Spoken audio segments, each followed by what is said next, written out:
All right. Welcome to the show. It's Ringside Report.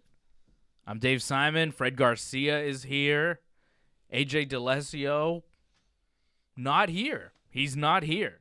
We're on TSN 690 every Friday night talking mixed martial arts. We're also on YouTube. You can check out our YouTube channel, youtube.com/ringsidereport.net, youtube.com/ringsidereport, DOTNET. Like the video, subscribe to the channel, and hit that little bell when you subscribe so that every time you get an alert as to when we are live, when we do live content, when we add new content to the YouTube channel. Every Thursday at 8 p.m. we talk MMA here on Ringside Report Live. We talk Dave and Johnny live on Thursdays, 12:30 on the YouTube channel. We do a recap of some things in pro wrestling outside of the WWE. And then the WWE-based show, of course, every Saturday, Wrestling Uncensored on TSN 690. And the YouTube version as well. You can watch the show as you can watch Ringside Report. If you're just listening to the show here on TSN 690, you can check out our YouTube channel to watch the show as well. A new episode of What's Phantom in Japan dropped this week. An exclusive podcast, the New Japan Show, myself and the Green Phantom. And that's available on our website at ringsidereport.net.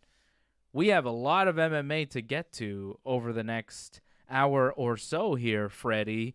We were just recapping the week's action as we were getting ready to go on the air. First of all, last Saturday, an incredible fight.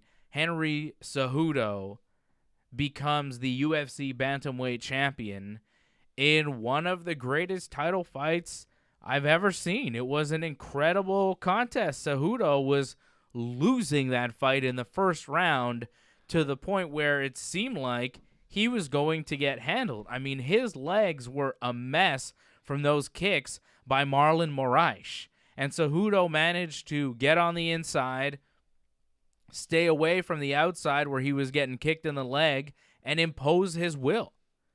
He used his boxing, he hit Moraes, he hurt Moraes, and then in the third round was able to beat him up some more, take him down, and finish him with about 30 seconds to go in the fight. He just kind of unleashed on Marlon Moraes with some ground and pound, TKO victory, and now Henry Cejudo, not only an Olympic gold medalist, not only the UFC flyweight champion, but also the UFC bantamweight champion, a champ in the UFC and an Olympic champ, unprecedented in an incredible fight. I am Team Cejudo all day. I'm sold on Henry Cejudo big time. How could you not be? Well, I mean, because last week you were telling us, like, I'm surprised this week we're not starting the show with the people's main event. Like, last week you were promoting Ferguson, Cerrone as being the fight to watch, blah, blah, blah.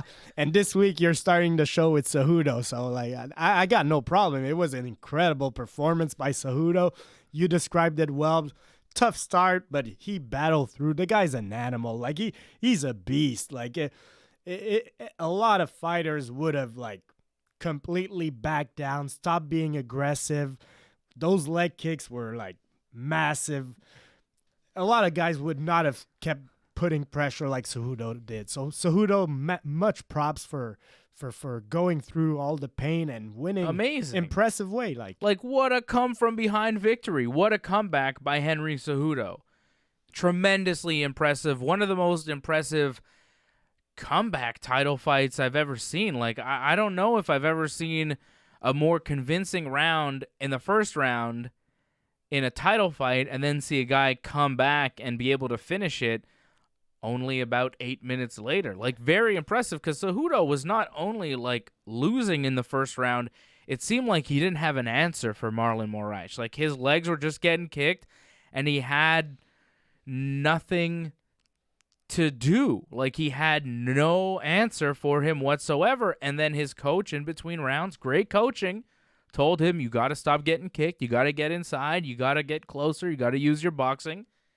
He made adjustments, and he got the job done. It was a brilliant performance, not only by Cejudo, but by his whole coaching staff. Like, I was blown away with that fight. Incredible main event from the UFC.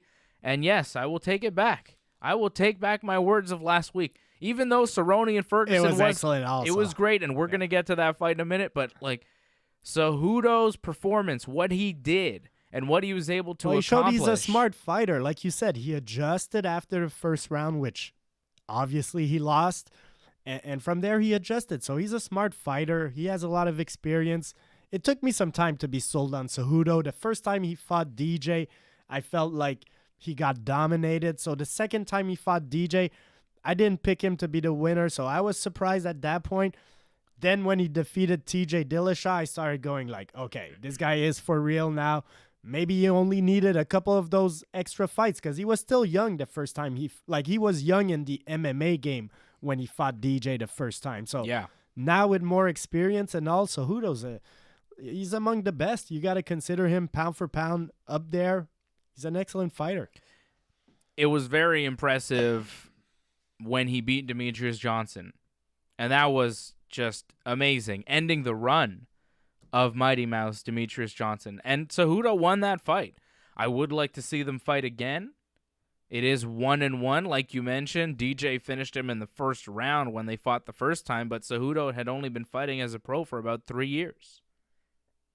It was early in his career. He wasn't as developed as he is right now. Right now, like, you see a much more complete fighter. This guy is the total package. I mean, he was switching stances from karate stance to boxing stance.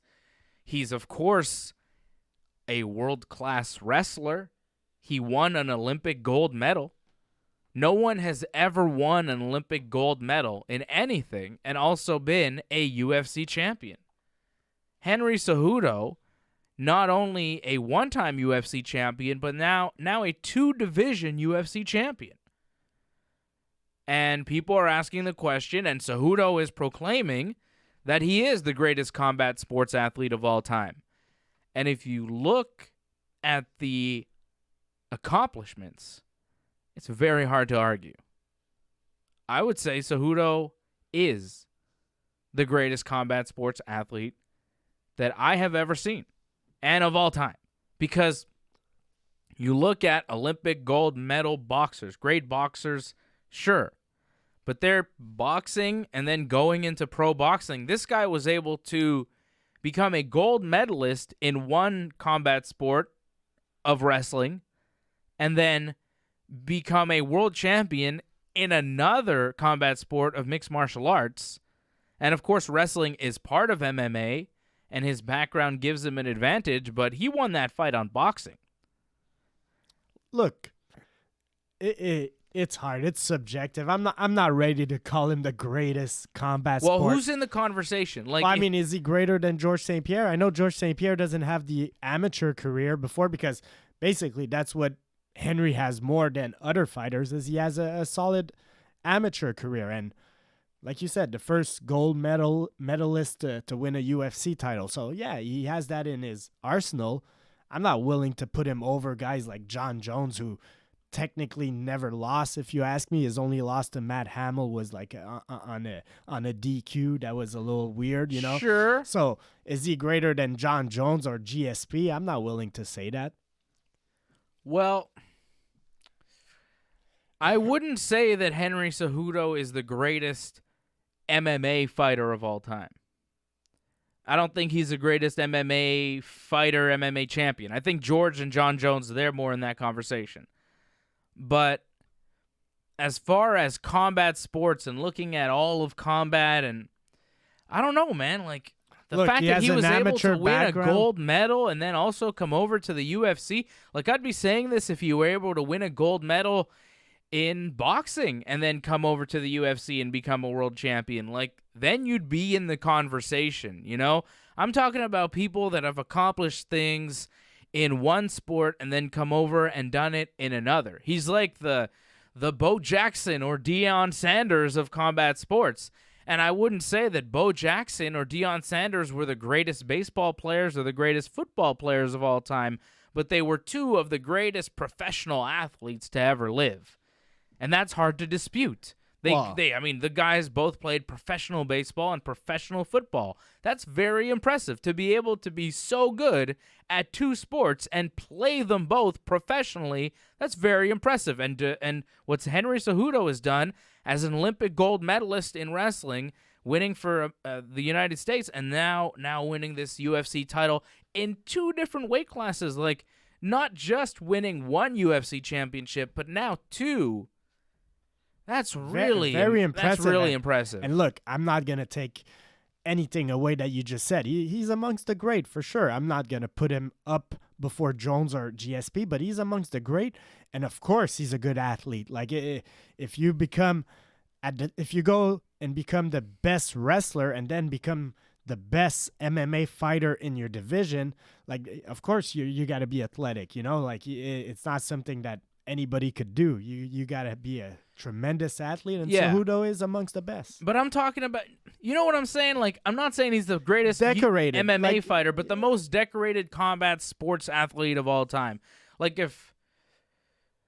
I don't know. It's hard to say. Like, if Floyd Mayweather were able to come into MMA and become a UFC champion, well, then he'd be in that conversation too. Well, I mean, it's kind of hard. Brock Lesnar being an NCAA champion coming in MMA is a little bit similar, but Cejudo was an NCAA champion too. Yeah, exactly. There have been NCAA champions and UFC being champions. An Olympic champ is at another level. So, yeah, exactly. No, Cejudo's in a class of his own. Look, all these discussions are subjective in the end. You know, it's a little bit of favoritism, who's your favorite fighter and all that. And Cejudo right now is the flavor of the day, having had this great performance. And he's earned being in the discussion. I won't take that away from him. An incredible fight, an incredible champion, amazing athlete. We salute Henry Cejudo, and I'm calling him the greatest combat sports athlete of all time. And he's talking about moving up to 145 pounds and challenging for that championship. He's done 125, 135. He's thinking about 145. And I'm not convinced that he's unable to do that. I think it's possible. He's also asking for more money. He told Ariel Helwani on ESPN that he wanted more money. He says he's willing to walk away from the UFC. He's willing to walk away from the titles. If they don't add another zero to his check, he wants to get paid. And that was apparent if you watched his post-fight speech. Did you notice who he called out? He called out the money fights. He didn't call out Peter Yan, who looked very impressive in his bantamweight fight over Jimmy Rivera, who's 13-1, who's probably the number one contender for the bantamweight championship. Henry Cejudo wasn't interested in that. He called out Dominic Cruz, who's pretty much inactive, Uriah Faber, who's been retired for years. Who else did he call out? Didn't he call somebody else out? It was just a whole list of people that he had, and I was like, none of those people are number one contenders, but go ahead, man, get your money. Like, I'm not mad at it. I just thought it was a bit strange. It's about like making money, and let's be honest, who would draw the most money for Cejudo? It's probably those names. Cody Garbrandt too. He wanted Cody Garbrandt, who's a former champion. Like, he wanted the names in the division. And I understand that. Like, Peter Yan isn't a big name in the division. People don't really know who he is. I'm pretty sure I'm even mispronouncing his name myself. Yeah, I think it's Petar Yan? I don't know what it is exactly. I'm calling him Peter Yan. I don't even know. I don't know. But would anybody be mad if Peter Yan has to wait an extra fight? I mean, like, nobody. If Peter Yan has to fight somebody else before earning a title shot, nobody's gonna be mad except Peter Yan. Yeah, yeah, exactly. Yeah, exactly. So nobody's like being like, man, I can't wait to see Peter Yan and Henry Cejudo. No one said that after Peter UFC Yan's 238. Mom wants to see something else before. So Dominic Cruz fought Cody Garbrandt December 30th, 2016, and hasn't fought since. That's Dominic Cruz? That's Dominic Cruz. Uriah Faber, we know, has been like retired for 3 years, although he's coming out of retirement, right? The other guy that he called out Cody Garbrandt lost to TJ Dillashaw twice and then just recently got knocked out by Pedro Munoz. So he's lost 3 in a row, even though those 2 Dillashaw fights, I think you got to put an asterisk on. I think you got to put an asterisk on everything that TJ Dillashaw has done because he tested positive for EPO, and we found out that not every fight they even test for EPO. So he failed this time. Who knows how long he's been on it.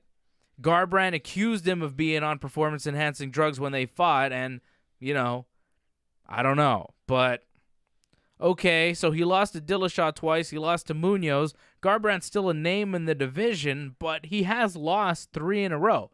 So that's who Henry Cejudo's calling out. 2 basically retired guys. The commentator, Dominic Cruz, who, you see him on the UFC commentary team, but he hasn't fought in nearly 3 years. Uriah Faber, who hasn't fought in 3 years but is coming back because, he needs the money. And then Cody Garbrandt, who's lost 3 in a row, who, I don't know, just got knocked out in March. I don't know if he wants to come back this soon, but, that's what Cejudo wants. Looking at the rankings right now, I think I might do the Aljamain Sterling fight for Cejudo. I mean, he's kind of a name. He comes from a big camp. You could promote that. He's got a little buzz behind him. Yeah, but it's way harder, I think, than Dominic Cruz or Faber or, Yeah, but look, I'm not a... I would watch. If those are I would watch possibilities. Dominic Cruz, even though he hasn't fought in over 2 years. I would still watch Dominic Cruz because I still think he's young and there's still a potential. I still believe Dominic Cruz could. Remember, he missed a long time, and when he came back, it didn't look like he was still an excellent fighter, still at the top of his game. So I wouldn't mind watching the Cruz fight. As for the Uriah Faber option, I'm not a big fan of that. And Cody Garbrandt, well, he's on a big losing streak. Not a big fan of that either. Wouldn't be a terrible fight, though, with Cejudo. It's not a fight that I would hate to see. I think the Dominic Cruz fight's ridiculous. The guy's not fought in 3 years. I would prefer Cruz to Garbrandt or... Dominic Cruz was one of the great champions of that division, so let's have him. Where's he been? Well, he's been injured, etc. Man, come on, man. He's always injured. Yeah, well, that's the story of his career. December 2016, he hasn't fought. He was supposed to fight this year against John Lineker in January, but he hurt his shoulder. And apparently he's going to be out for another year. So I guess that was in January, so it's possible that he comes back in December. So it'll be 3 years. He's only 33 years old, so he's still got some good fighting years ahead of him. But, man, he's been very, very inactive. He fought in 2011, then took 3 years off for injuries, fought in 2014, took a couple years off, fought 3 times in 2016, a win over Dillashaw, a win over Faber, and then the loss to Cody Garbrandt, and we haven't heard from him ever since. Yeah, well, exactly. Come on, man. He's earned... Dominic Cruz is a champion from the WEC days. I mean, this guy has earned to take the time off like he wants. If we're going to let George St. Pierre be like that, you got to let Dominic Cruz be like that. And Dominic Cruz... No, we don't. George St. Pierre sells pay-per-views.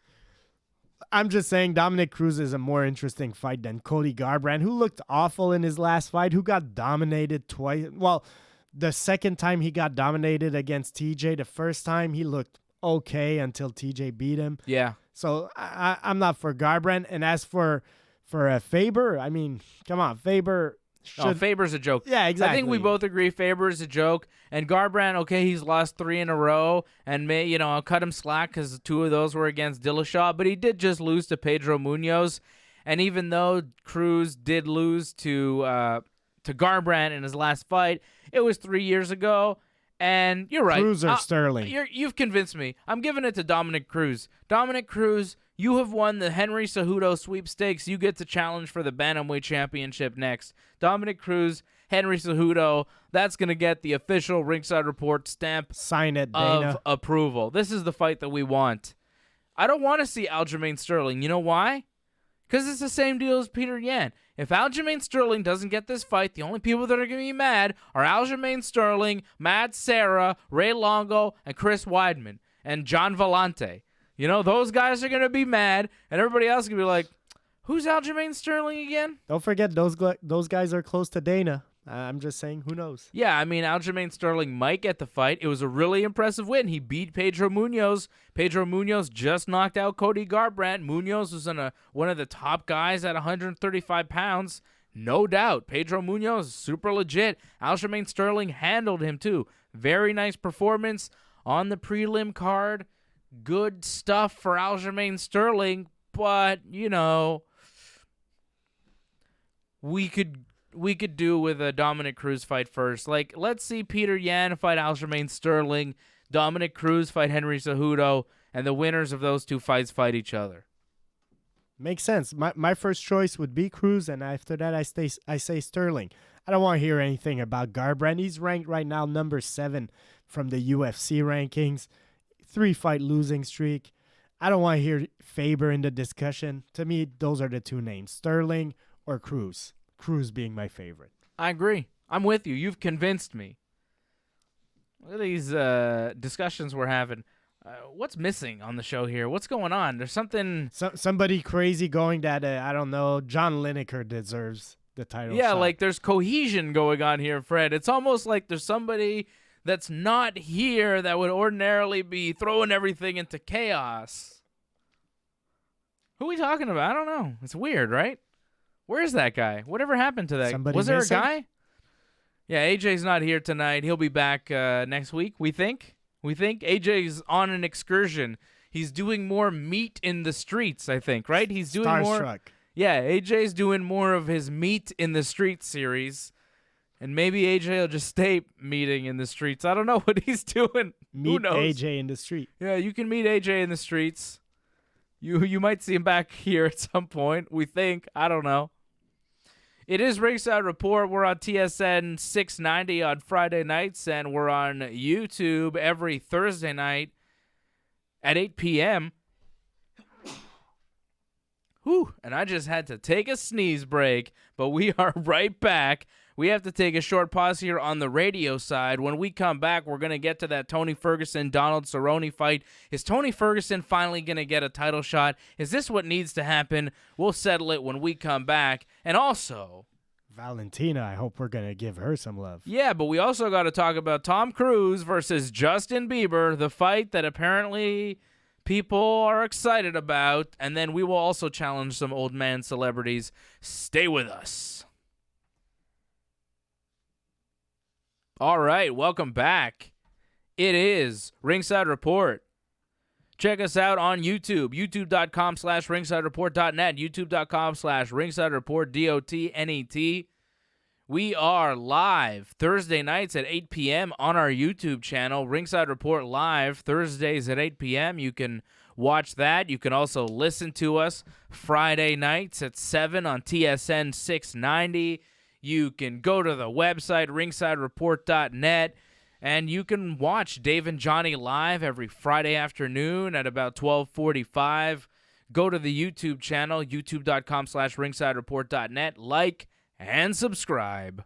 And all those good things. Click the bell, get the alerts, watch the shows. So many new shows all the time.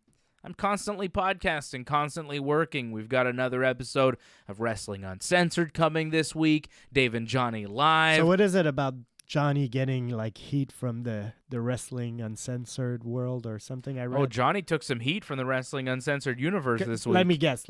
Because he tried to sell people on that Goldberg Undertaker. Yes, he did. Oh. He was like pro Goldberg Undertaker, and some people were giving him heat because of it.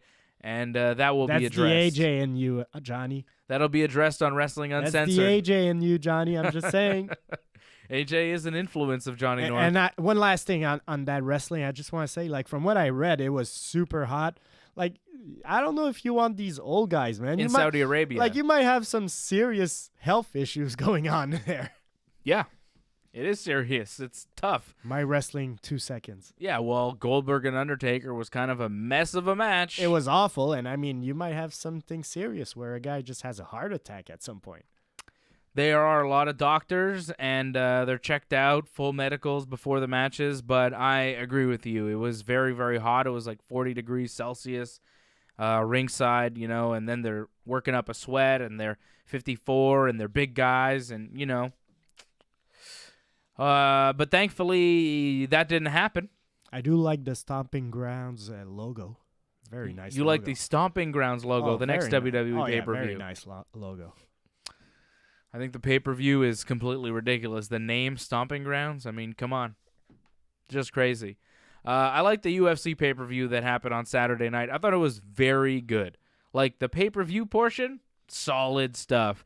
Blago Ivanov beating Tai Tuivasa, good fight. Peter Yan, and look, Jimmy Rivera, good fight. Can I just go for that heavyweight fight? Yeah. Okay, look. I don't want Greg Hardy to fight a top 3 guy. I want him to fight a guy like Blagoy or Tui. Either one of these 2 guys would destroy Greg Hardy. Destroy him. He wouldn't stand a chance. So, like, I'm not asking Greg Hardy to fight, like, the number 1 guy. Just make him fight like Blagoy. Blagoy next. Yeah, Blagoy Deal against... with Blagoy, yeah. Greg Hardy. Greg Hardy against Blagoy. Ooh. I'm into that fight. I want to see saying. that. I'm just looking for fights where Greg Hardy gets beat up. I just want him to fight a real fighter. Like I say, anybody like in the top 15 of the heavyweights could probably beat him. So like, give him a real top 15 heavyweight, a real guy. Give him somebody that'll just put a whooping on him.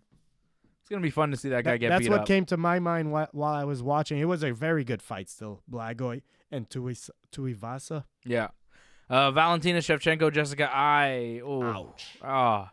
Yo, vicious head kick, Valentina. Sound. And the setup, too, so beautiful. Not only the sound of the head kick, but the sound of the body kicks that led to the head kicks. Like, Valentina just laying into her body. Wa-boom, wa-boom, wa-boom. And then, Ai sees that kick coming, and Valentina kind of makes it look like it's going to go to the body for a second. And that's all it took for Jessica Ai to kind of put her guard down to protect the body. And then bam, right in the head, goes flying, unconscious, and she was out for a while. It was a scary scene.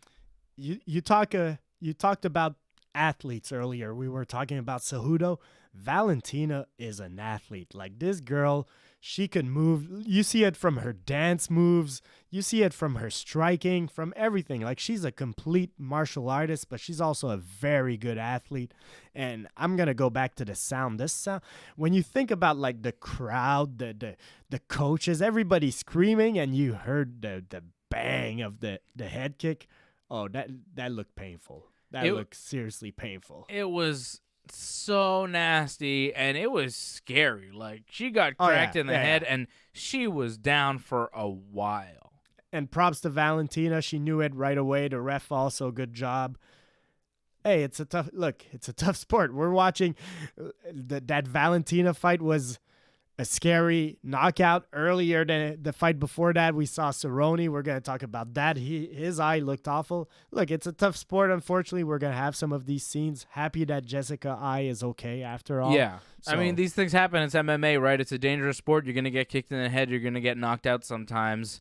Wow. Valentina, though, just masterful. Like, she picked Jessica Ai apart. Jessica Ai had no chance in that fight whatsoever. Like, Valentina came in as a massive favorite, and she showed why. Like, she was just dominant. Finished her 20 seconds into the second round.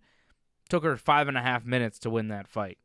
So what's next? And then after, she danced, spoke English, Russian, and Spanish. She spoke 3 languages, knocked a girl out with a beautiful head kick that was beautifully set up in 5.5 minutes, did a super cool dance afterwards. Like, Valentina Shevchenko can do it all. Oh, and she's an awesome shot as well. Like, she shoots guns, and they show that stuff that she does in the countdown shows and stuff. Valentina is not only dangerous with her hands, but with weapons as well. Like, she can shoot guns. I used to say it about Joanna, like, somebody in Hollywood needs to find her a role in a James Bond movie. Well, Valentina has earned that title now. Like, she is a James Bond movie. She needs to be like the Forget getting badass. her to act. Make a movie about her life. Her and her sister, they're both in the UFC. Like, man, tell me more about their parents. Like, what did the Shevchenkos do to their daughters? How did they raise them to be this cool and tough? Like, man, I want to talk to their parents. I think they did a fantastic job. Look at these daughters just being so awesome in the UFC. I mean, Valentina, She's well versed in 3 languages. She dances, she fights, she shoots. She's awesome. She's as cool of a person as you could possibly be. I'm looking at the rankings, though, and I don't see a lot of options left for her to fight at flyweight to make an interesting fight. So what do we do? Has she ever fought Nunez? That's Yeah, what yeah. I'm trying. She has. Huh? She lost. Yeah, exactly. I think 125 is where she needs to be. We just need to find some contenders for her. Yeah, let her be a dominating champ there, I guess. Because right now, that's what it seems she's going to be. What else are you going to do? Like, not sure. I don't think the Amanda Nunez fight is really something we want to do right now. I think it's too fresh in people's minds. I mean, you kind of forgot about it, right? But, like, I feel like it wasn't that long ago. That's 3 years ago, March 2016. I guess it was a while ago now, but it was only a 3-rounder, too. Oh, no, they fought again. No, they fought in 2017, 5 rounds. Yeah, that's right. They fought twice. They fought twice, and she lost twice. So it's kind of hard 125 is her. Yeah, like you know? Amanda's much bigger and all. Amanda went to 145, beat Cyborg 51 seconds. It took her to knock Cyborg out and become the featherweight champion. Like, I think Amanda's too big for Valentina. That's really what it is. I'm looking at the rankings right now. So, like, she just defeated Jessica Ai, who was ranked number 1. I'm going to mess up her name, but number 2 is Caitlin Chukagian. Chukagian? I don't really know how to say her name either. But she won. She had a win at UFC 238. She beat Joanne Calderwood. So she might be next in line for a title shot. She's in line. I think she's not, probably going to get... Liz Carmouche, who's also ranked number 3 right now. So I guess so. There was talk of giving Liz Carmouche the fight, too. I think that's a possibility. And they also announced the next women's flyweight fight, right? UFC. Who's the champion of flyweight again? Well, it's Valentina. Valentina's the champion. Oh, not flyweight. Sorry, strawweight. Yeah, it's Jessica Andrade. Yeah, she's fighting in China. Is she gonna fight Tatiana Suarez? No, she's fighting somebody who's Chinese. Oh, I forget her name. Weili Zhang. Weili Zhang. They're fighting August 31st in China. That's a weird title fight. Where's Weili Zhang ranked? She's ranked number 8. Oh. Number 6, sorry. Number 6 in the division. I don't know her at all. Like, I've never heard of her. I only kind of found out about her because she's fighting for the title all of a sudden. I'll tell you what. She's 19-1.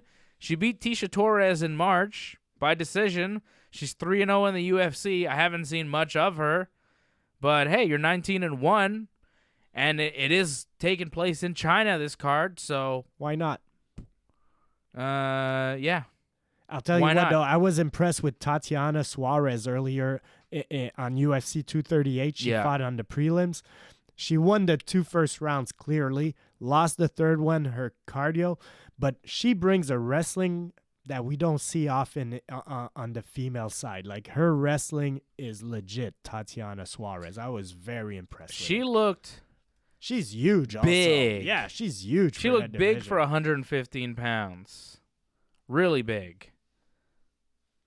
Oh, yeah, the word is, I'm seeing now that Valentina Shevchenko and Liz Carmouche is the fight that is rumored for the next fight here at 125 pounds. I'm down for that, but I got Valentina. I'll put my name right away on that. Yeah, I'm going to go with Valentina, too.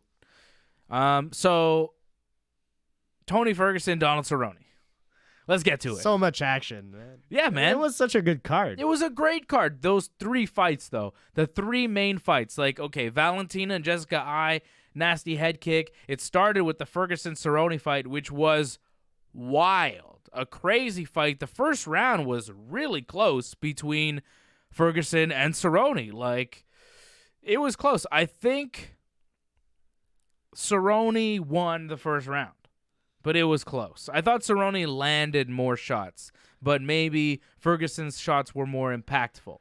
But if you were judging on points and strikes landed, I think Cerrone may have won the first round. But the second round, it was all Tony Ferguson, and he completely dominated. As I was telling you earlier, I was suffering from crazy heartburn from having eaten way too much. But I remember Ferguson pretty much winning everything. And like, the first round, I agree, was pretty tight. But I mostly remember Ferguson not slowing down. Round 2 started, and Ferguson was just as fresh as in round 1. And Yeah. Ferguson showed you that this guy has like ultimate cardio. He pushed the pace. Yeah, exactly. He could go at a high pace for a long time. So that's what impressed me the most. I think that's what overwhelmed Cerrone in the end. It was the pace that he was pushing that Cerrone was just not able to follow. So yeah. Hey, this week we got the presser for Khabib and Poirier, and I'm happy that fight happens. We need to give Khabib versus Ferguson another shot here. It's got to happen. Yeah, it has to happen. It has to. It absolutely has to. Tony Ferguson won that fight. He was going to win that fight no matter how that fight finished. So Tony Ferguson beats up Cerrone pretty badly in the second round. And Cerrone has his nose broken. What he does is he blows his nose just before going out for the third round, because I've never had my nose broken. I don't think you have either, right? But from what I would imagine, if your nose is kind of squashed in, you're going to feel like it's stuffed, right? Like you're going to feel like there's something in there that you just got to blow out, right? Bone? You know what I mean? Like when your nose is all blocked, you just want to blow something out. So I'm sure his nose was just busted and squished, and he felt like, okay, if I can just, get this air out of my nose, I'll be all right. But what he didn't realize was his nose was completely broken. He should not have done that, because when you do that, and they always talk about it in fights, they always say, you better not blow his nose, because then his eye is going to swell shut. And that's exactly what happened. He blew his nose between rounds. His right eye swole shut completely. The doctors checked on him. They said he could not see. They stopped the fight. People were like, whoa, Cerrone didn't really lose, and Ferguson hit him after the bell, too. There was a hit after the bell right in the second round, like just as the fight ended. Had nothing to do, though, with the eye injury. That's the referee's job to get between them. The referee was stepping between them. I don't think Ferguson heard the place sound. Was so loud because it was so such loud. A good fight. That's it was so exciting. I don't think Ferguson's trying to cheat. I don't think he's a dishonorable fighter. I've watched him fight for years, and I've never seen him do anything that was less than honorable in the cage. So I don't think that was intentional. People are like, well, that punch was to the nose and he broke his nose, so that's how he won the fight, and Cerrone. But I'm not really buying that argument. I think Tony Ferguson won that fight. He was on his way to winning that fight, even if Cerrone didn't blow his nose between rounds, even if he didn't hit him after the bell. That was Tony Ferguson's fight. He wins by TKO. He was beating Donald Cerrone no matter what.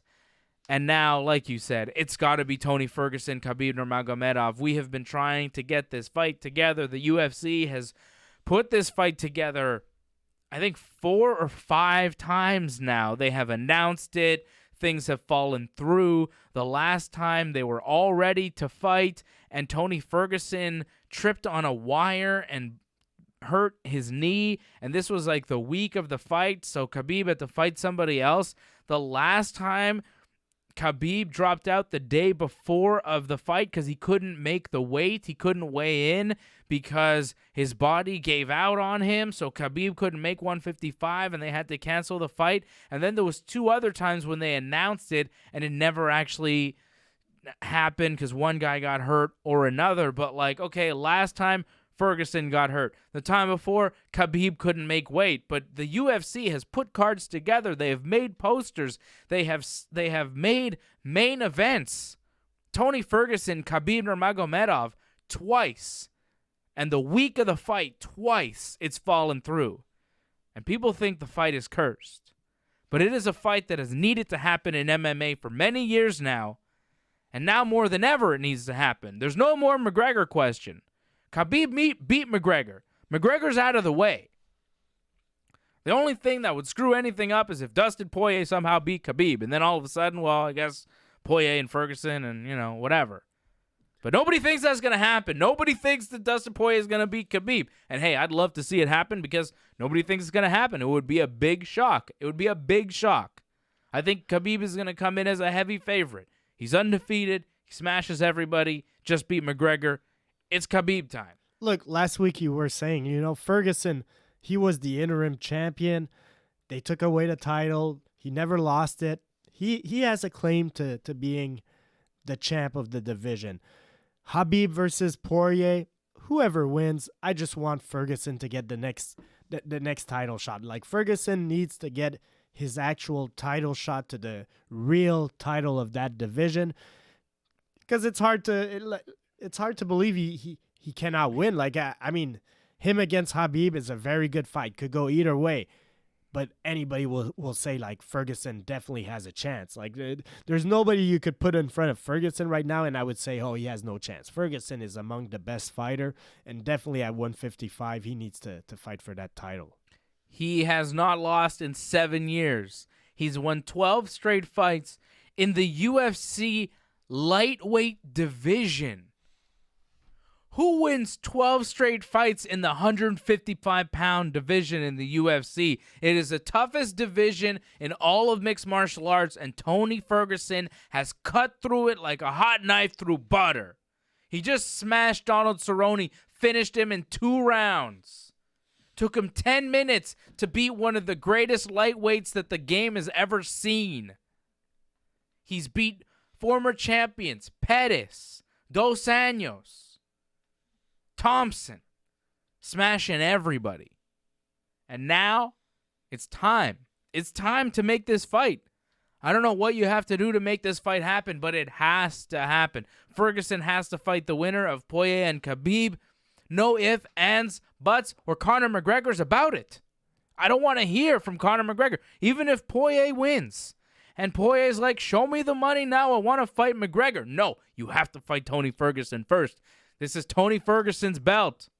It's Tony Ferguson's time. He's won 12 straight in the lightweight division, beating everybody in the lightweight division. And he's never been able to get his hands on Khabib. And you know what? I don't think anybody's beating Khabib except for Tony Ferguson. I think Tony beats Khabib. Khabib's a great wrestler, but Tony's ground game is so nasty. And his striking also. He'll choke you from all angles. His striking is way better than Khabib's. His wrestling is way better than Conor's. His takedown defense and his jiu-jitsu offense. Tony Ferguson on his back is no joke. Conor McGregor on his back is nothing. Conor McGregor's never tapped anybody off his back. Conor McGregor doesn't have a Peruvian necktie. Tony Ferguson has some slick submissions that he's pulled off against high-level jiu-jitsu fighters. Tony Ferguson is the total package. He's more well-rounded than Khabib. I think he's the best lightweight in the world, has been for years, never had the chance to prove it. It's time to prove it. Next fight proves it. El Kukui, let's go. Let's go. So if Khabib says, I still want to fight GSP. No, Khabib said, this is what Khabib said, okay? And I love Khabib for this. Thank you, Khabib. Khabib said, first of all, he said, I don't want to fight McGregor again because the guy hasn't won in 3 years. He's not relevant to me. The guy's got to win. I'm not just going to give him a rematch, so no McGregor. Good. We don't need that. I don't need that. And AJ's not here to say, hey, I think we need that, right? So we're good. We can move on. Dustin Poirier is next for Khabib. He's going to fight him in September, UFC 242 in Abu Dhabi, September the 7th. Then he says he wants Tony Ferguson next. Khabib has already said this. Said it at the press conference this week. He said, Poirier next, then Ferguson, then George St. Pierre. Good. Thank you, Khabib. GSP's got some time to set it all up. The only problem is, I don't think Khabib's going to make it to GSP. I think Tony Ferguson's going to stop him. He might very well. And then the question is, does GSP fight Ferguson? Like, does he want that? Or does GSP try to get a fight with Conor? Or does GSP just say, yep, all right, screw it. I'm really retired then. If the Khabib thing didn't happen, I guess nothing's ever going to happen.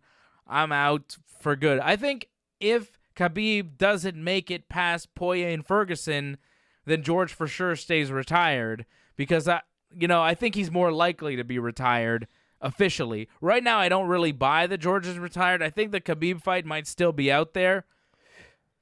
But I could see if Ferguson beats Khabib, George being like, yeah, not really into it, or Ferguson not really being into it, And then, well, Ferguson would be into it. It would be a question whether George would want to I don't come know. back for Ferguson. Is Ferguson big enough of a star at that point, being the champion? If he beats Khabib, if he's the guy to beat the guy, I would think yes, but he's very dangerous. Like right now, Ferguson is the flavor of the day at 155. We've been amazed by the performance that he gave us last Saturday, so maybe we're seeing him bigger than he is. But hey, Ferguson looks unstoppable right now. So I would have told you that Ferguson beats Khabib last week before the fight with Cerrone. Like, I'm Team El Kakuli all day. Right now, I'm 100% convinced. Before I was maybe, I don't know, 60-40. I would have, like, before this last Ferguson fight, if you ask me Khabib versus Ferguson, I'm going, look, it's a great fight. Could go either way. Yeah, maybe I lean towards Ferguson, but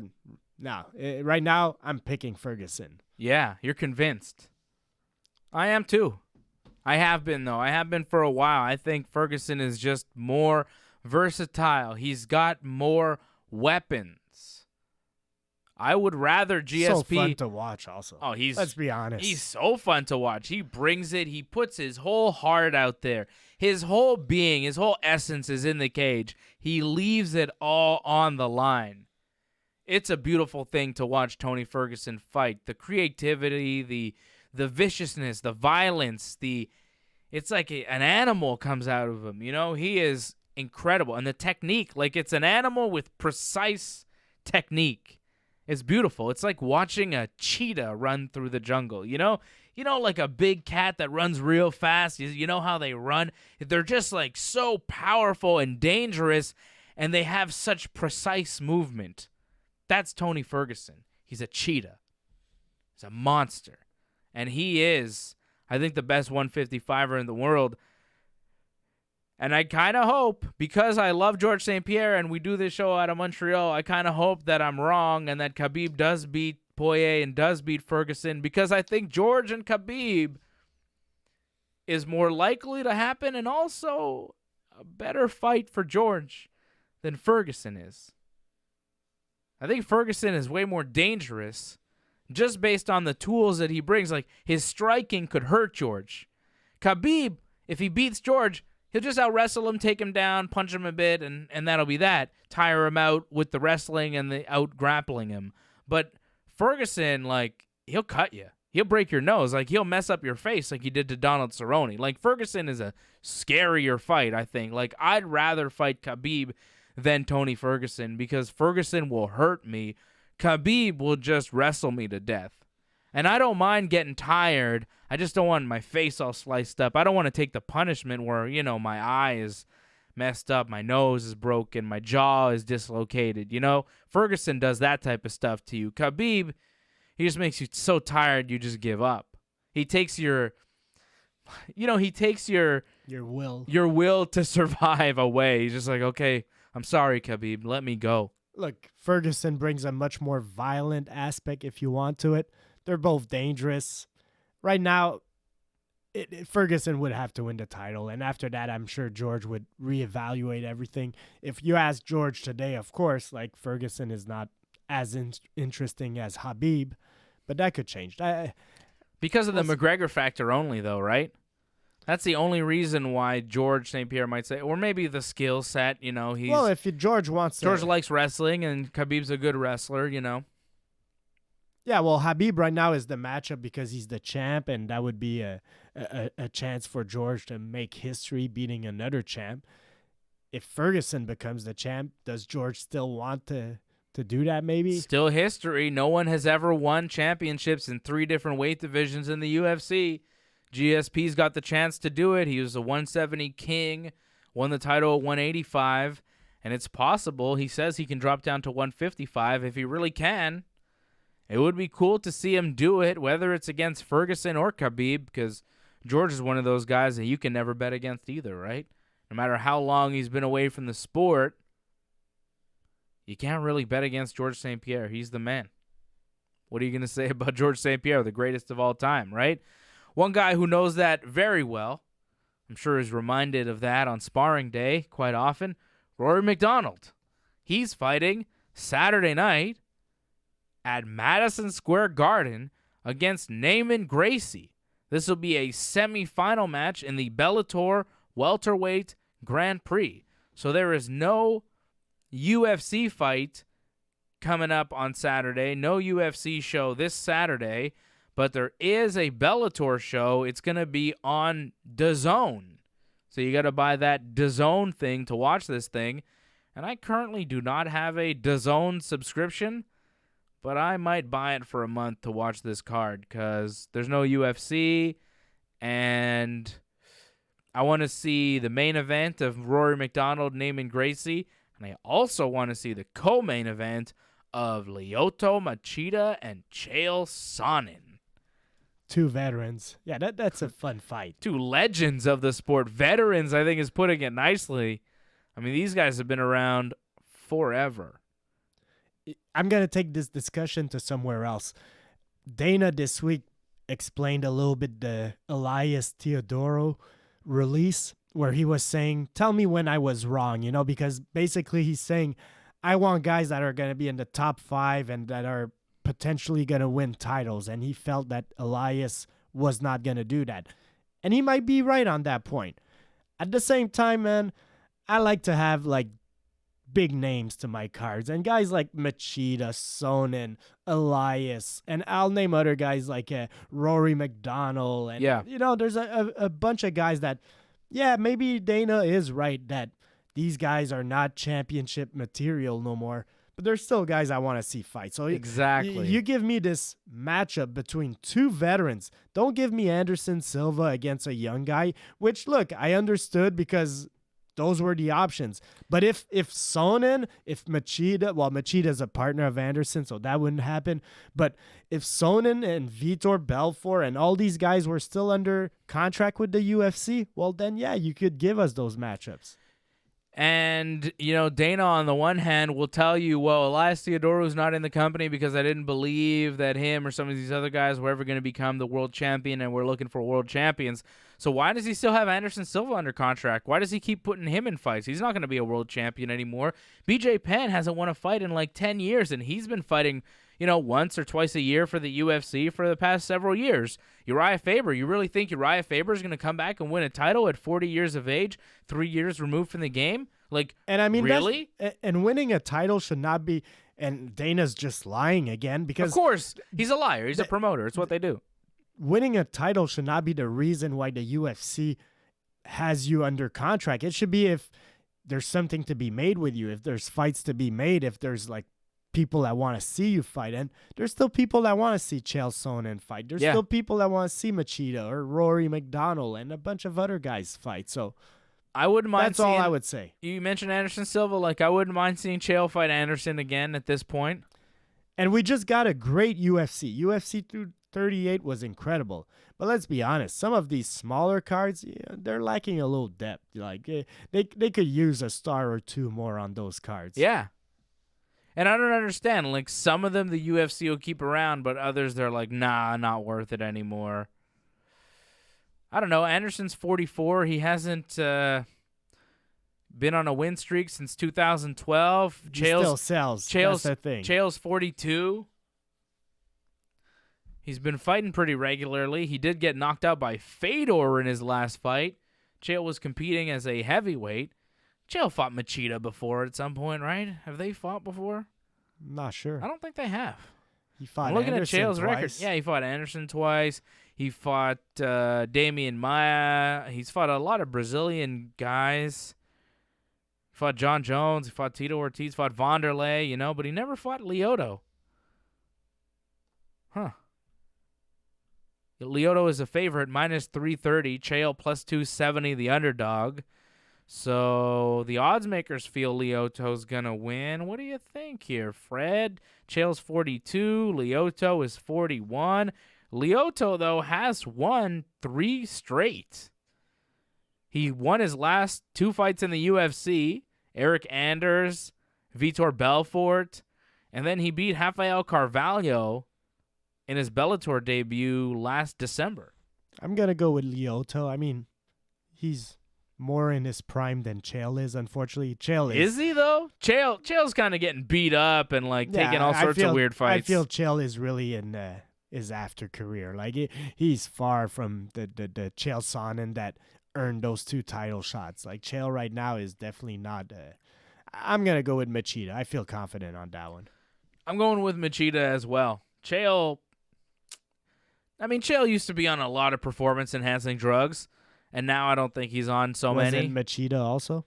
Yeah, but I don't think as much as Chael. Like, Chael has talked about it. Like, Chael was on a lot of stuff, you know?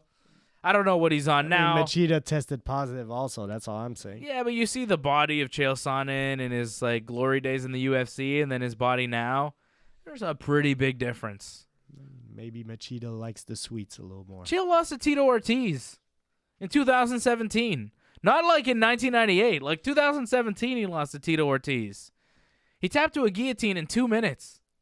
He did just beat Rampage and Wanderlei, though, so that counts for something. But then he got knocked out by Fedor. Rampage. What year is this? Rampage Wanderlei. I don't know. I would consider Machida's bigger challenge right now than Rampage or Wanderlei. Slightly. Oh, yeah. Okay. I don't know. It's a weird fight, though, right? It's weird. Still want to see it. It's classic Bellator stuff. You're going to watch it. Of course I'm going to. Not only am I going to watch it, I just told you that I was going to pay money. I was going to buy a subscription to DAZN so that I could watch it. I mean, that's dedication. I want to see this thing. It's not just for that. There's a real good fight on this.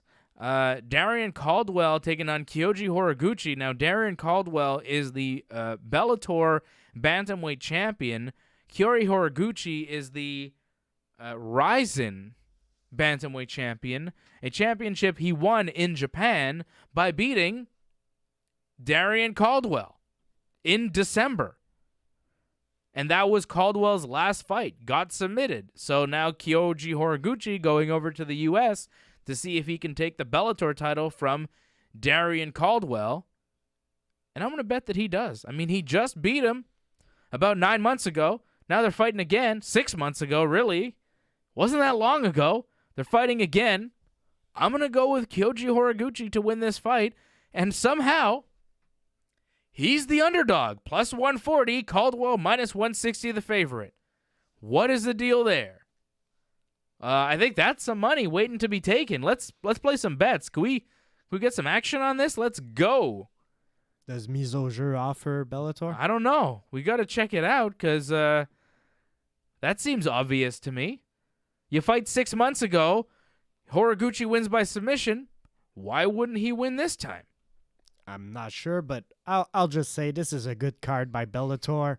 Good card also because it's on a weekend where the UFC is off. So people, if you want to watch some good fights, give Bellator a chance tomorrow. Yeah. Conor McGregor's training partner, Dylan Dennis, taking on Max Humphrey. For real? Yeah. Good. We get to see Dylan. Yeah, he's going to be on the main card. He's like third from main event on this thing. I never got your pick for the Rory McDonald-Neiman Gracie fight. It's a weird one, right? Because Rory's last fight he had with John Fitch, it was a draw. It was a strange fight, and then after Rory's like, I don't know, I don't feel like hurting anybody anymore. I don't know if I can do this. And that was April 27th. He's going to be fighting June 14th. It's a month and a half later. It's a tournament. They're rushing these fights, and now he's fighting Neiman Gracie, who's 9-0 as an MMA fighter, 30 years old, a member of the famous Gracie family. I don't know, man. I know Rory McDonald is a favorite going into this one. Slight favorite, minus 165. Gracie plus 145, the underdog. But I would not be surprised if Neiman Gracie comes out victorious. I know Bellator was worried about this one. They had John Fitch weigh in. He weighed in for this fight just in case Gracie or McDonald had to drop out so they could keep this tournament going in their welterweight division. I don't know much about Neiman Gracie. You know, that's the thing. He's had 9 fights, most of them in Bellator, a lot of them on their undercard. He beat Ed Ruth, who's a solid wrestler, in his last fight. Rory's a step up in competition. Big time. And Rory is a legit MMA fighter. Like, he's a legit top guy at welterweight. He should win. And he's got really good jiu-jitsu, too. And that's going to be Gracie's strength. But, that Rory. post-fight speech, a month and a half ago didn't seem to me like a guy who wanted to keep fighting, and when you're not fully into the game, you never know. I might go with Gracie. I think I'm going to pick Gracie on this. I think there's a possibility he wins this fight. I hope I'm wrong, because I hope Rory's head is in the game and he's not just doing it to do it. But last time we saw him fight, he didn't seem like he really wanted to do it anymore. So, I don't know. If he doesn't want to do it, I don't think he should do it. I'm still going to go with Rory. All right. Well, that's Bellator 222 going down on Saturday night. In other news in MMA, Cyborg says she's got one more fight left on her UFC contract, and she's going to be looking to test free agency after that. Maybe she'll go to Bellator. Who knows? Bellator next week is doing a really good fight. Bellator 223. For the Bellator middleweight title in London, England, Gegard Mousasi, the champion, my man Gegard, taking on the undefeated 8-0 Rafael Lovato Jr., great Brazilian jiu-jitsu fighter Rafael Lovato, taking on Gegard next week for the Bellator middleweight title. So Bellator doing it big in back-to-back weeks. I like that. Rory McDonald, and then Bellator, and then Gegard next week. You got Chael and Machida. This is at Madison Square Garden on Saturday night. And then you've got Gegard and Rafael Lovato next week in London. Excellent. Look, Bellator has a nice roster right now, so good for them. I love it. And Mackenzie Dern, UFC fighter, was pregnant, had her baby this week. Congratulations. And it seems a little bit odd that Mackenzie Dern has her baby and AJ's not here. I'm just going to say AJ has nothing to do with that. Probably not. Only in his fantasies. Yeah. Well, maybe he's dreaming about it right now. That's why he's not here. I don't know. Mysterious times. And finally, Fred, I think we could touch on this a little bit. Justin Bieber challenged Tom Cruise to an MMA fight, but then he said he was just playing. But a lot of people in MMA were talking about this like it was real. I was like, guys, who cares? Well, I mean, I don't care when CM Punk wants to fight in MMA, but you see, the thing is, Justin Bieber has a lot of followers. If Justin Bieber really wanted to fight, I'm pretty sure Dana White would figure out a way to make money off of Justin Bieber. I've said for a long time, I think the biggest money fight to be made out there is The Rock against Vin Diesel. These two didn't like each other in the whole Fast and Furious.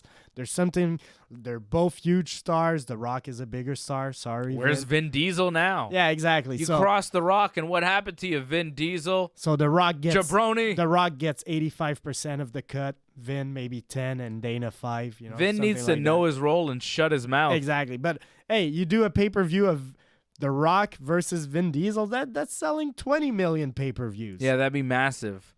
I think Tom Cruise, Justin Bieber would sell a bunch of pay-per-views too. Of course, it sells more than anything. I'd rather Bieber go to ONE FC and fight Sage Northcutt. That seems about right. I mean, Sage is kind of the Justin. Yeah, but Sage is kind of like the Justin Bieber of MMA. So give him the real Justin Bieber. What about and let Justin him smash Bieber him and to bits. CM Punk? I think CM Punk would beat him up pretty badly. So Justin Bieber is 25 years old. Tom Cruise is 56. Not fair. Why is he challenging a guy 31 years his senior?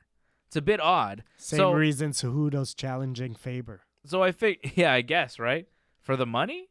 That doesn't make sense. Easy Bieber fight? doesn't need the money. An easy fight, maybe. So why does he hate Tom so much? I wanted to know who's 31 years older know why than he me. hates Tom so Yeah, much. why does he not like Tom Cruise? I don't know.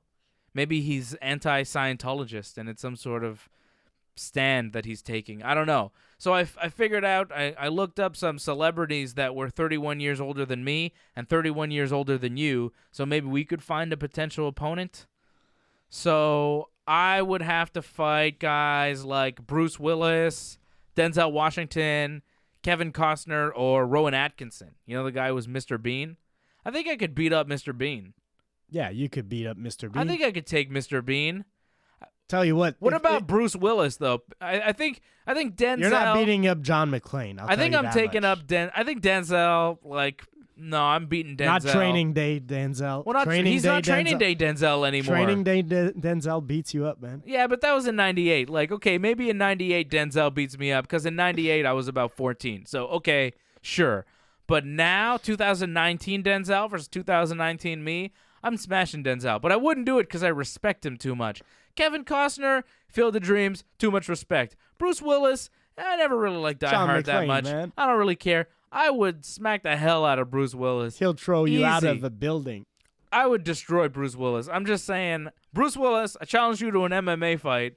I'm doing it for the money because obviously it's way more, it's smarter for me to take the fight than for Bruce Willis. A, I'd win, and B, people would know who I am, because I'd fight. It'd be like, oh, you're that guy who beat up Bruce Willis. Oh, you're the guy. That's who I would be the rest of my life, the guy yeah. who beat up Bruce Willis in the UFC for some reason. Or maybe the guy that seriously hurt Bruce Willis, and now everybody hates Oh, man, you. didn't you kill Bruce Willis? What's wrong with you? Oh, yeah. It's like, yeah, I'm sorry, but it was, a licensed and sanctioned fight by the Nevada State Athletic Commission. Blame them. It's not my fault. Blame Dana. So, Fred, you would have to fight 31 years older than you.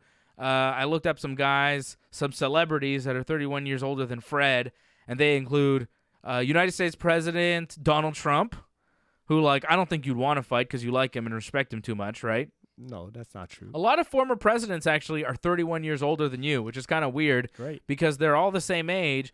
Donald Trump, George W. Bush, and Bill Clinton are all the same age. Yet, Bill Clinton was president in the 90s, George W. Bush was president in the early 2000s, and Trump is president now, but they're all the same age. It seems like Trump is too old to be president. It's kind of weird. I don't really think of Trump as that old, but it's strange that he's the same age as two former presidents, 77 Whatever. ain't that bad. Oh, he's like 72. 72, yeah. Yeah. Math problem. You think you could take Donald Trump? He's a big Of course. dude. Unless he's I don't think you should unless he's with challenge him. the Secret Service. Yeah, don't challenge him to a fight. Remember, what was that UFC fighter who challenged Barack Obama to a fight? He said he wanted. It's like, who do you want to fight next? I'm and trying the guy to remember. was like, Barack Yeah. Obama. I remember the story, but I don't remember who it was. Oh, yeah. He's not in the UFC anymore. Barack MMA fighter. Obama, Barack Obama. challenge. What was that guy's name? Jacob Volkman. Oh, yeah. Yes, he won a fight in the UFC, and then they asked him, well, who's next? Who do you want to fight? Obama. And he's like, I want to fight Obama. I'm going to go after Obama. And then the Secret Service visited him. So let's say that we don't want to get into fights with any presidents or former presidents. We love them and respect them all too much. Fred wouldn't fight them. So the only other person on the list is Martha Stewart. So sorry. Oh, no, wait. That wasn't that's you. for AJ. That was for AJ. Elton John. You versus Elton John. He's not a former president. I think he's a knight. He's Sir Elton John in England, but I don't think they have Secret Service. And even if they do, I don't think they care about Elton John. I'm pretty sure the Queen has some good. Yeah, some but good we're not killers. talking about attacking the Queen. We're talking about you versus Elton John in a UFC-style fight sanctioned by the New York State Athletic Commission. Where can I sign? I don't know, man. I don't know where we could sign up, but if Justin Bieber's going to challenge all these people that are older than him to fights, we're going to do it too. And we can tell you about the old guys that AJ would have to fight, but they're seriously old and most of them are dead. AJ versus Paul Anka is really the fight I want to see. I'm not even sure who Paul Anka is. He's like an old-time singer.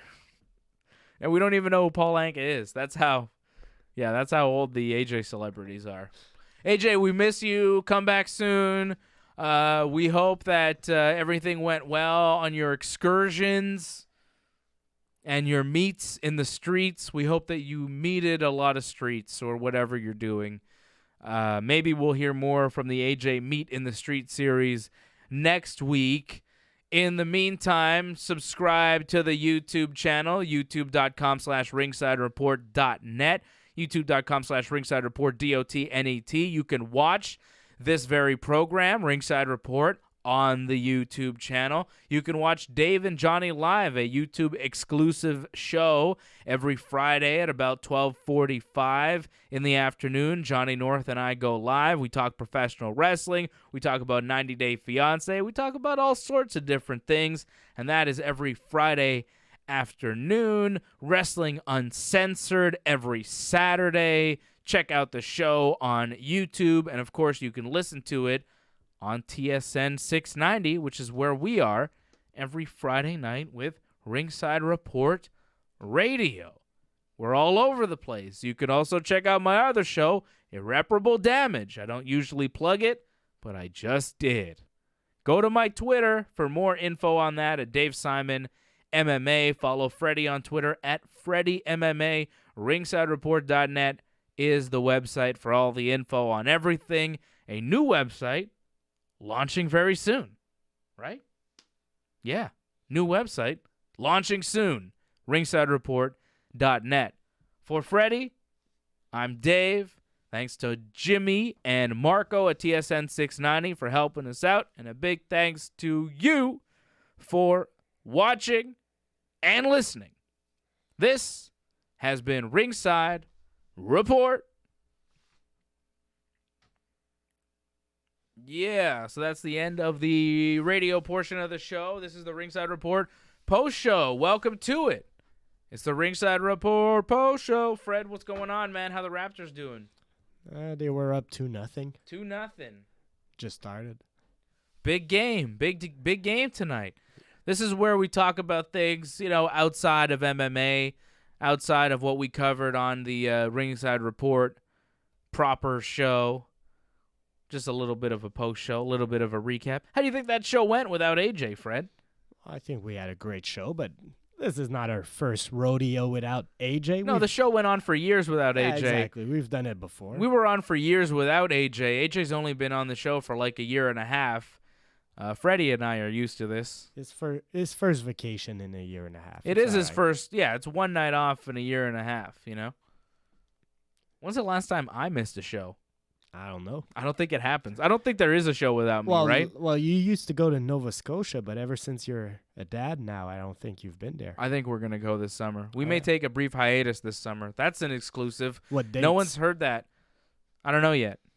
We haven't decided. But at some point this summer, the shows may be off for like a couple weeks. How about that? I need a vacation. Everybody needs a vacation. Even me. I'm taking a week of fishing in August, so maybe we'll take our vacation at the same time because I still don't have decided dates on mine. So maybe I'll consult with you and we'll just consolidate our vacation time. That way, when you miss a show, I miss a show, and we don't go like 2 weeks no show and then 1 week of a show with no Fred. You know what I mean? Exactly. It'd be the best like that. All right.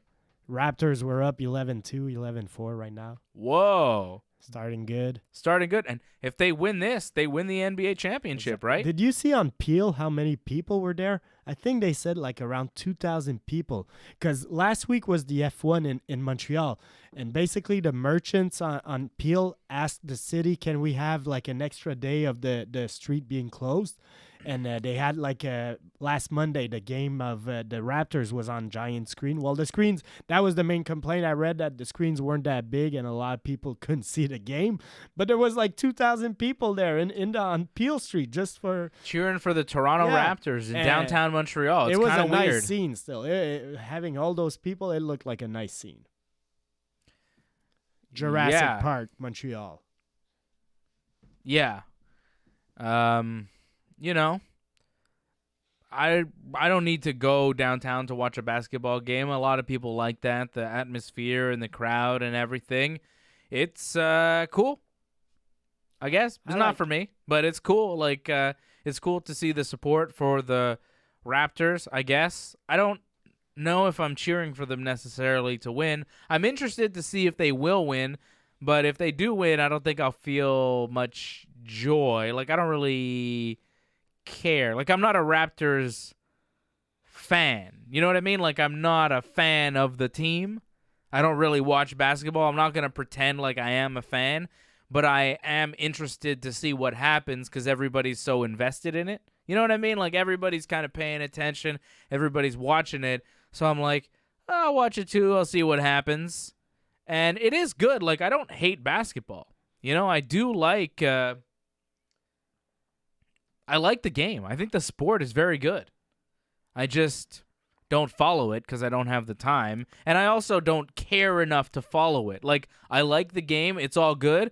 And I'll watch these NBA final games. I watched game when they went up 3-1 on the series. I watched that game and the last game. So I watched the last two games in their entirety. Tell you what, I've been watching it, but it's just like, Thing is, I'm a pro wrestling guy. I'm an MMA guy. It's not my thing. It's cool, but I don't really care either way. So am I, but at the same time, I think people in Canada are pretty hungry for a championship because think about it. Last time hockey won, a Canadian team won a Stanley Cup was Canadians in 93. Yeah.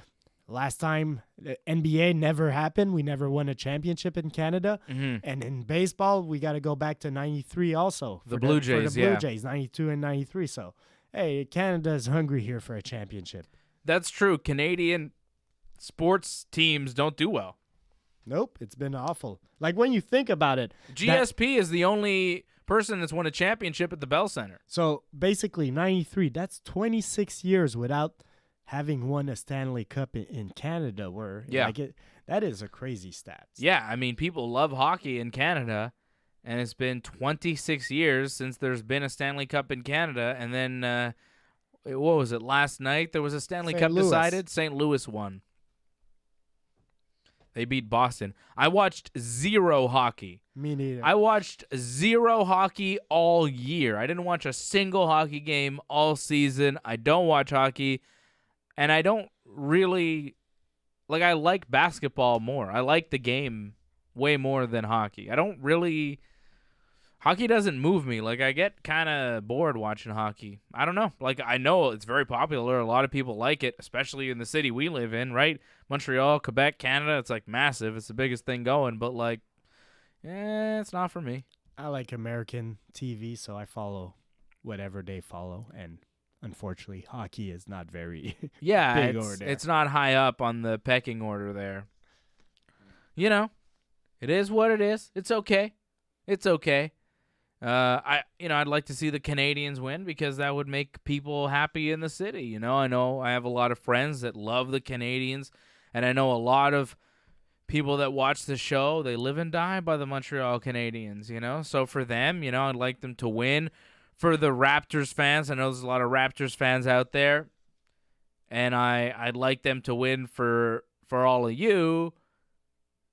At the same time, I don't hate the Golden State Warriors. I don't know. I like Look, Curry. I've said a long time, no matter the sport, and I'll put even MMA in it. The best way to watch a sport is not caring who wins. Yeah. Watch it for the spectacle. Watch it. If you're going to watch a fight, like we all have our favorites, like of course when GSP is fighting, I'm a little more nervous than let's say Junior Dos Santos or whoever, like I want GSP to win.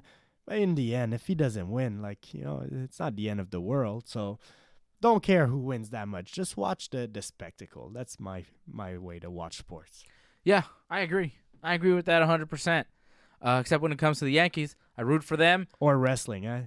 What do you mean? Why, like Daniel Bryan, if he loses, that's not. Well, that's just one guy, Fred. Why you got to be like that? Daniel Bryan is my favorite because he's the best. It's not because, I like him because whatever. I like him. He's my favorite guy because he's the best. And when he loses big matches, whatever. It depends on the big match.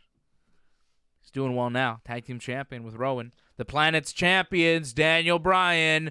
For more on Daniel Bryan, watch me tomorrow, 12:45 with Johnny North. We're going to talk about professional wrestling. You want a little teaser for what we're going to do tomorrow on Dave and Johnny Live? I've got it all set up. Tomorrow on Dave and Johnny Live, we're going to talk about Ric Flair apologizing to Shawn Michaels. Talk about why he apologized and what happened. Batista shitting on the WWE creative process. Ty Dillinger doing the same thing. Sean Spears now in AEW. We're going to try and get Johnny North's thoughts on New Japan's Dominion show where we saw Chris Jericho wrestle Kazuchika Okada. I don't know if John saw Dominion. We'll find out. And then we'll also talk about Jericho's next match in New Japan and who it might be against and when we might see him. Also, Chad Gable and Jack Gallagher impressed a lot of people on 205 Live this week. We will talk about that match and a couple other things in professional wrestling that we may not have time for on the Wrestling Uncensored show, which will recap both Raw and SmackDown, and get us ready for the Stomping Grounds pay-per-view, which is next Sunday. It is not this coming Sunday, the 16th. It is the 23rd of June in Tacoma, Washington. Don't forget, this coming Sunday, the 16th, is... Fred? Father's Day. Father's Day. Thank you. And this will be my second Father's Day ever, right? Your son is like, how old's your son? 20. Your son's 20, so you've had a lot of Father's Day. Got his first apartment. Yeah, see, there you go. Your son is 20 and your daughter is 16 months. 16 months. So Father's Day is still important because you're doing it from all angles, Father's Day.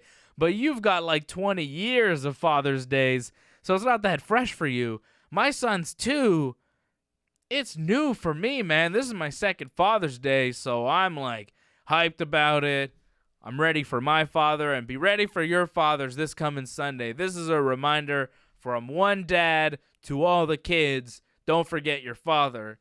Even to my son, who's 2, you better get me something cool for Father's Day. I want like a video game or some new shoes or something dope. All right, son, he won't do it. He's not going to do it. He's 2. He's got no money. Well, what am I talking about? All right, show's over. It's getting ridiculous here, Fred.